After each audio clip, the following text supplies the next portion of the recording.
Grand Admiral Theora of the Galactic Dominion sat slouched in her command chair, her tentacles twitching with frustration as another human settlement burned on the view screen. These raids had become boring. Where was the challenge? Where was the real enemy that the military recruitment posters had promised 200 years ago? Another successful operation, Admiral, Lieutenant CX announced, his voice chirping with excitement. Minimal losses on our side. Their defenses were pathetic. How shocking, Theora replied, not bothering to hide her sarcasm. A farming colony with 3 old defense platforms fell to 50 warships. Truly, our military prowess is amazing. CX's antenna drooped. Yes, Admiral, it is impressive. It's boring. Boring, Theora repeated. The Council promised me a real challenge. Instead, I watch primitives flee like insects from our ships. Commander Phobos, her second-in-command, approached the platform. Perhaps we should try a different strategy, Admiral. The human territories are enormous, but we've only hit their outer settlements. What about their homeworld? Earth, their cradle. That location might offer real resistance. Theora's compound eyes brightened. She pulled up the data. Heavily defended. Strong military forces. Multiple orbital defense stations. This might actually require real strategy. Prepare the fleet to move forward. 3 days later, the Dominion fleet dropped out of hyperspace near Earth's outer defenses. Theora felt anticipation spark inside her. Maybe finally a worthy battle. Human detection systems found us, Admiral, the sensor officer reported. They're mobilizing their forces. Good, let them come, Theora commanded. Deploy in Talon formation. Send out fighter screens. Broadcast on all channels. I want them to know exactly who will end their species. Soon Theora's face appeared on every human communication device. Humans of Earth, I am Grand Admiral Theora of the Galactic Dominion. Your outer colonies have fallen. Your expansion ends today. Your species is not worthy of galactic citizenship. Prepare for extinction. Theora expected panic. She expected pleas for mercy. She expected a clumsy attempt at negotiation. What came instead was silence. For exactly 17 seconds, nothing. Then a single response, audio only. A calm, pleasant voice with an accent her translator labeled Midwestern American. Grand Admiral Theora, this is General Eleanor Reeves of the United Earth Defense Force. We've been watching your attacks on our colonies. Thank you for giving us time to prepare. We were starting to wonder when you'd finally come to Earth. Theora blinked, all 4 eyes. Something was wrong. You expected this attack? Reeves continued. Those colonies you destroyed so proudly? We evacuated them weeks ago. Those defenses? Automated. Those casualties? Drones and empty buildings. The bridge fell silent. Theora felt her blood turn cold. You see, Admiral, we needed time, Reeves explained. Time to study your weapons. Time to learn your tactics and find your weak points. Time to prepare our real defenses. And most importantly, time to finish Project Hellfire. This is absurd, Theora snarled. Your primitive technology cannot possibly— Oh, honey, Reeves interrupted, and Theora's translator struggled with the insult hidden in the simple phrase. You really should have done your homework before starting this genocide. Humans don't flee like insects when threatened. We come together, we change. We improve. Alarm sirens screamed across the bridge. Multiple energy signatures behind us. The sensor officer shrieked. They've surrounded the entire fleet. The view screen changed to show hundreds, no, thousands of small ships emerging from what looked like artificial wormholes. Each vessel was barely the size of a Dominion fighter, but they moved with impossible speed and perfect coordination. What you're seeing, Reeves said, her voice still frustratingly calm, is our first wave, quantum-linked strike craft, completely independent. Each carries what we call a star splitter warhead. Impossible, Commander Phobos whispered. Their technology isn't advanced enough. Did you really believe, Reeves pressed on, that a species that went from horse carriages to the moon in less than a century wouldn't have surprises waiting? We have watched the stars for thousands of years, Admiral. We knew we weren't alone. We prepared, rage boiled inside Theora. All ships, open fire. Destroy those craft. But the human vessels moved with eerie precision, dodging Dominion weapons with ease. You unleashed hell on our colonies, Admiral Theora, Reeves said, her voice turning hard. And do you know what humans said when we heard about your first attacks? When we realized what we faced, the first explosions rocked the Dominion fleet as the human assault began. We said finally, a reason to get really nasty. The transmission cut off. Chaos erupted across the bridge. Lieutenant CX stared at Theora, his mandibles trembling. "Admiral, what have we done?"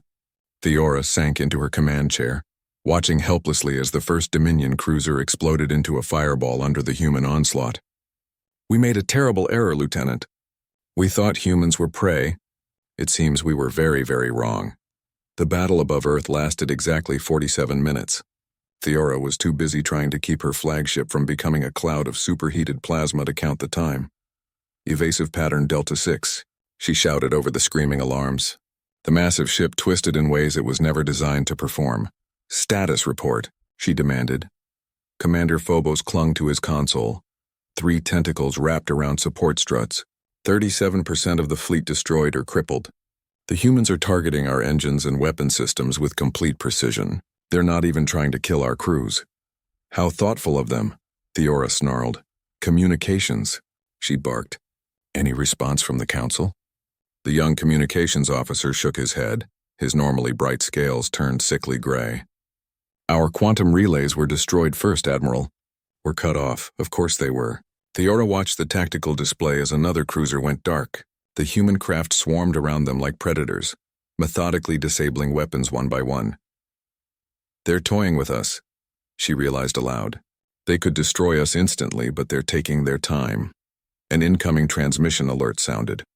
"Put her through," Theora commanded, straightening her uniform.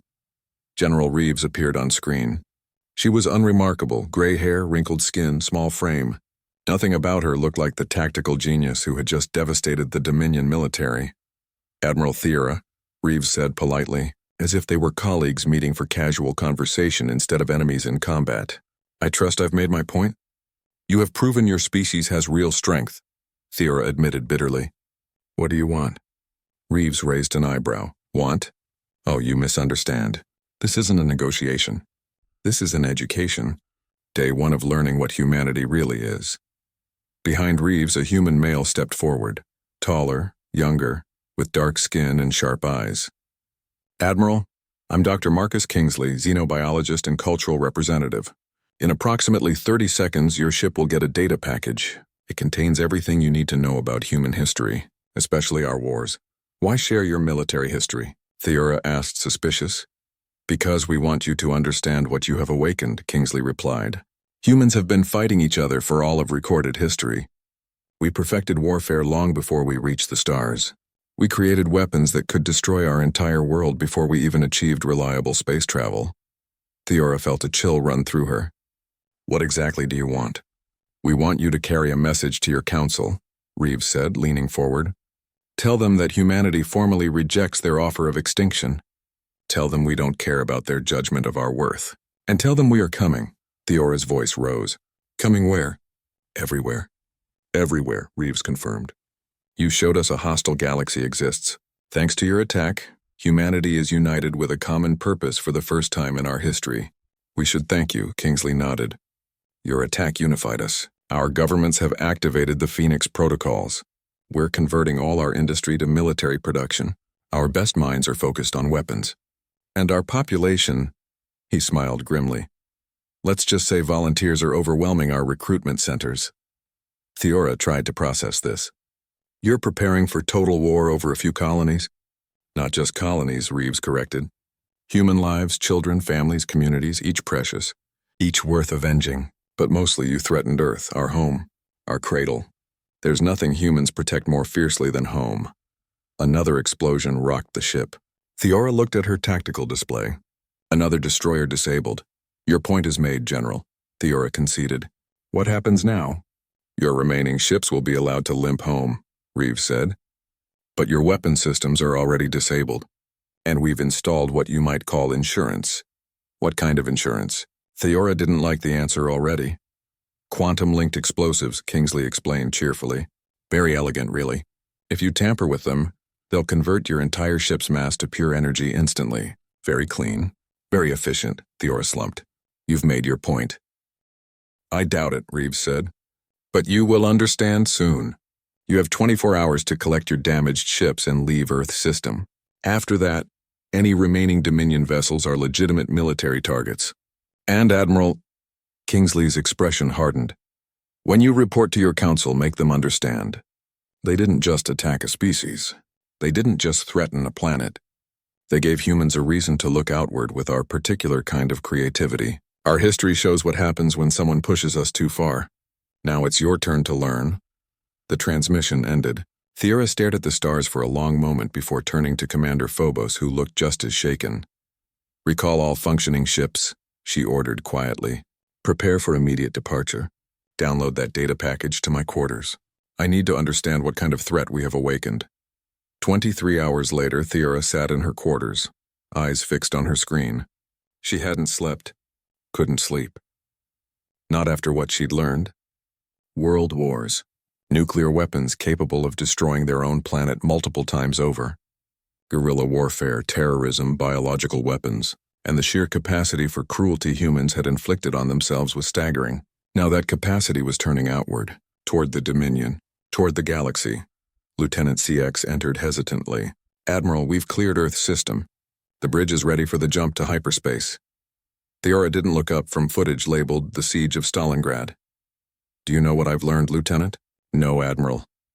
I've learned that we may have made the biggest mistake in Dominion history, she said quietly. We didn't attack a primitive species. We attacked a species that's been perfecting war against itself for thousands of years. A species that built weapons to destroy their own world before they reached their own moon. She finally turned to face him. The Council has no idea what's coming, but I do. And for the first time in my entire military career, I am truly afraid. CX's antenna drooped. What will you tell the Council? Theora stood and straightened her uniform. The truth. That we poked a sleeping predator, and we gave it a reason to wake up angry and hungry. Because if what these humans said is true, the galaxy as we know it is about to change forever. As they walked toward the bridge, Theora couldn't shake General Reeves's final words. Words that had seemed like bravado during the transmission but now felt like simple fact. You unleashed hell on us, Admiral. Now we're going to show you what that really means. 6 months later, Theora stood before the High Council in what was now called the Soul Incident. Her once pristine uniform had lost several medals. Being the messenger of catastrophic defeat hadn't helped her career. Let me be clear, Admiral, Counselor Rath said, his ancient face twisted with disbelief. You're suggesting we seek peace with these humans after their unprovoked attack on our fleet? With respect, Counselor, Theora fought down frustration. Our fleet attacked their colonies first. Their response was defensive. Semantics! Counselor Trova slammed a claw on the table. We authorized a preemptive containment operation. Standard procedure. Nothing about their response was standard, Theora countered, gesturing to the holographic display. They let us destroy empty outposts while they studied us. Then they disabled, not destroyed, but disabled, 53 capital ships in under an hour using technology we didn't even know existed. The chamber fell silent. Counselor Morva, the oldest member, leaned forward. In your report, you mentioned something called the Phoenix Protocols. Explain. Theora nodded. Based on the data they gave us and our continued intelligence gathering, the Phoenix Protocols represent a total restructuring of human civilization around a single purpose: military expansion. Their entire industry is being converted to weapons. Their scientists focus exclusively on new weapons. Their population is being mobilized on a scale they've never attempted, for one goal: dominance across the galaxy. Even if true, Counselor Rath scoffed, they're a single species from a single world. The Dominion spans 3,000 systems, which makes us a larger target, Theora countered, not a harder one. Humans have been fighting each other for all of recorded history. They've turned war into an art form that would terrify most species. And here's what matters. Until now, they directed that violence inward. But now, thanks to us, they've aimed it outward. She brought up historical footage from human conflicts, carefully selected to show both terrible brutality and brilliant creativity under pressure. Most concerning is their adaptability. Humans don't follow established rules of warfare. They find weaknesses and exploit them without mercy. They use deception, psychological warfare, and tactics most galactic societies would consider dishonorable. If they're so powerful, why haven't they attacked our territory since your retreat? Counselor Vex asked. Theora had expected this. Because they're intelligent, Counselor. They follow a strategy from their history. Speak softly and carry a big stick. They're building military strength, establishing bases in unclaimed space and forming alliances with species who dislike us. The Arterian, for example. The council chamber erupted. The Arterian? Counselor Trova stood. That's impossible. They've rejected diplomatic contact for centuries. Perhaps they responded better to a species that didn't approach them with threats of containment, Theora suggested dryly. They've signed a mutual defense pact with humanity and are sharing technology. Counselor Morva raised a hand for silence. Admiral Theora, we hear your warning, but the Council cannot appear to surrender to a lesser species based on one military loss. It would damage our authority throughout the galaxy. With respect, Counselor, Theora replied carefully. I'm not suggesting surrender. I'm suggesting we avoid extinction. Shocked murmurs filled the chamber. Counselor Wrath stood, mandibles flaring. That is enough, Admiral. Your failure has clearly affected your judgment. The Dominion has survived for 10,000 years. We will not cower before a species that barely understands space travel. Theora stared at him, then at each council member. None would meet her eyes directly. They didn't want to believe. Couldn't believe their comfortable power was ending. Very well, she said finally. I request command of the Third Fleet to establish defensive positions in the systems bordering human space. At minimum, we should be prepared when they arrive. Counselor Morva nodded. That seems reasonable. You'll have your command, though I suspect you'll find these humans far less formidable once they leave their home system. I hope you're right, Counselor, Theora said quietly, for all our sakes. 3 months later, aboard her new flagship, Theora received the transmission she'd been dreading. All frequencies. Simultaneous broadcast. General Reeves appeared on screen, sitting at a desk with Earth visible through the window behind her. Her appearance was deliberately casual. Her message would not be. Greetings to the leadership and citizens of the Galactic Dominion, Reeves began, her tone firm but not unkind. 9 months ago, your military attacked human colonies without cause.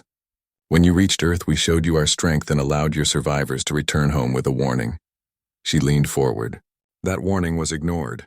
Our diplomats were turned away. Our attempts to communicate were rejected. Meanwhile, we have intelligence showing the Dominion continues preparing to attack humanity and our allies. Therefore, as of now, humanity and our allied species formally declare war against the Galactic Dominion. She stood. We didn't want this. We preferred peace. You chose differently. For Dominion citizens watching this broadcast, our conflict is with your government and military, not with you. Civilian targets will not be attacked. Surrender will be accepted. Prisoners will be treated with respect. She looked directly at the camera. To the High Council, you have 24 hours to surrender without conditions. After that, we are coming. And unlike your failed campaign against us, we will not stop. The transmission cut. Silence filled the bridge. It's a bluff, Lieutenant Meyer said. They can't possibly. Alarm screamed. The sensor officer shrieked. Multiple spatial distortions. Thousands. Surrounding the entire perimeter. Theora watched in horror.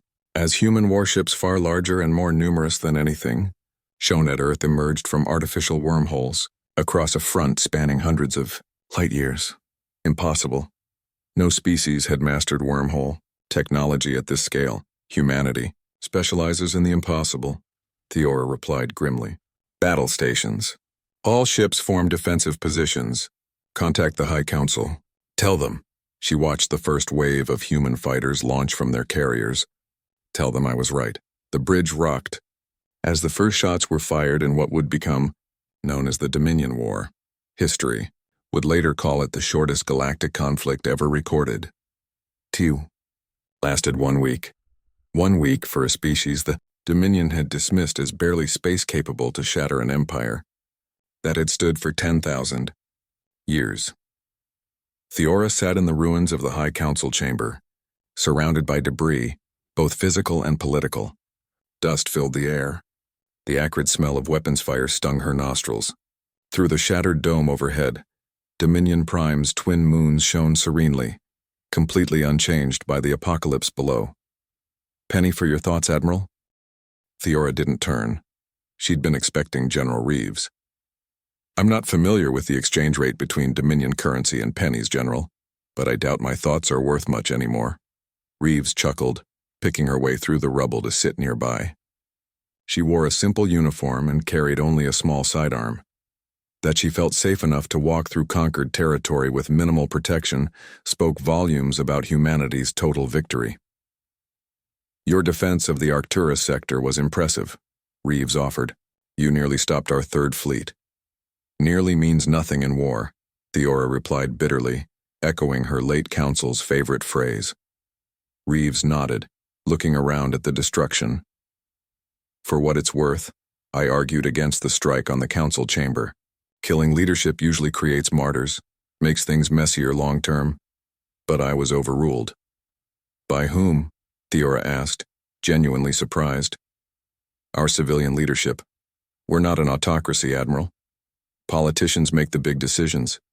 They get them wrong sometimes, but that's democracy. Messy, inefficient, but surprisingly hard to destroy. Theora finally turned to face her enemy, this small human who had orchestrated the Dominion's collapse. Why are you here, General? To gloat? To take me prisoner? To execute me personally? None of those, Reeves replied, pulling a small flask from her pocket and taking a sip. I'm here to offer you a job. Theora's mandibles clicked. A job? Interim governor of the Transitional Authority for the former Dominion territories, Reeves explained. You'd work with a human advisory team, but you'd have real authority. Your first task would be keeping essential services running across former Dominion space. If you refuse, you'll be treated as a prisoner of war, humanely, but confined. Someone else, probably less qualified, will do the work instead. She gestured at the ruins. The old order is gone, Admiral. It's not coming back. The question is whether you want to help build what replaces it. Theora's logical mind recognized the sense in the offer. Her emotional side recoiled at collaboration. Why me? She asked. Because you understand something most Dominion officials don't, Reeves said. You understand humanity. You studied us. You fought us. You saw what happens when we're threatened. And more importantly, you're pragmatic enough to accept reality even when it's unpleasant. Despite everything, Theora found herself making a clicking sound that passed for laughter. Lower thoracic segment, actually. But yes, I suppose I am pragmatic. Before I accept, I need to know. What are humanity's plans for the galaxy? Conquest? Subjugation? Will you do to others what the Dominion did? Reeves met her gaze. Honestly, we're still figuring that out. Factions wanting revenge are currently balanced against those pushing for cooperation. It could go either direction, but having a respected Dominion voice advocating for peace might tip the scales. You're manipulating me, Theora said. Absolutely, Reeves agreed cheerfully. Is it working? After a long moment, Theora nodded. I'll accept with conditions. First, amnesty for junior officers following orders. Second, humane treatment for all prisoners. Third, guaranteed essential services for civilians. Already in place, Reeves assured her. But I'm happy to formalize it with your involvement. Anything else? Theora looked up through the shattered dome at the stars. One question, General. The truth, if you please. Could this have ended differently? If the Council had accepted my recommendation for diplomacy after Sol? Reeves followed her gaze. Yes, humans don't actually enjoy war. We're just very good at it when forced. Had your Council shown genuine remorse and willingness to make amends, things might have been different. I thought as much, Theora said quietly. One final condition. I want on record that I advised against this war from the beginning. Already there, Reeves assured her. I told you, thorough intelligence. She extended her hand, a human gesture Theora had studied but never performed. Do we have a deal, Governor Theora? After hesitating, Theora reached out and clasped the human's hand. We have a deal, General Reeves. As they walked from the ruins together, an aide approached Reeves with an urgent message. After listening briefly, the general's expression darkened. Problem? Theora asked. Potentially, Reeves admitted. One of your former council members escaped, Councillor Wrath. He's rallying forces in the Outer Rim for continued resistance. Theora made a dismissive gesture. Wrath was always more bluster than strength. The fall of our homeworld will demoralize his forces. Perhaps, Reeves said, though she sounded unconvinced. Still, we should address it, before it becomes a larger problem. Any suggestions, Governor? Theora felt certain ironic satisfaction. Yes, a joint task force, perhaps. Dominion ships under human command or vice versa. Show the galaxy that our future lies in cooperation, not continued conflict. Reeves considered this, then nodded. I like it. Right message. And if Wrath is as ineffective as you claim, it should be straightforward. A good test run for our new arrangement. Exactly, Theora agreed. As they boarded the shuttle for the human flagship in orbit, Theora found herself reflecting on fate's strange paths. A year ago, she had been a proud Dominion admiral on a mission of simple containment against a primitive species. Now she was collaborating with that species in the aftermath of their stunning victory, building something new from her civilization's ruins. She had sought a worthy opponent. She had found far more than she expected. She had found the future.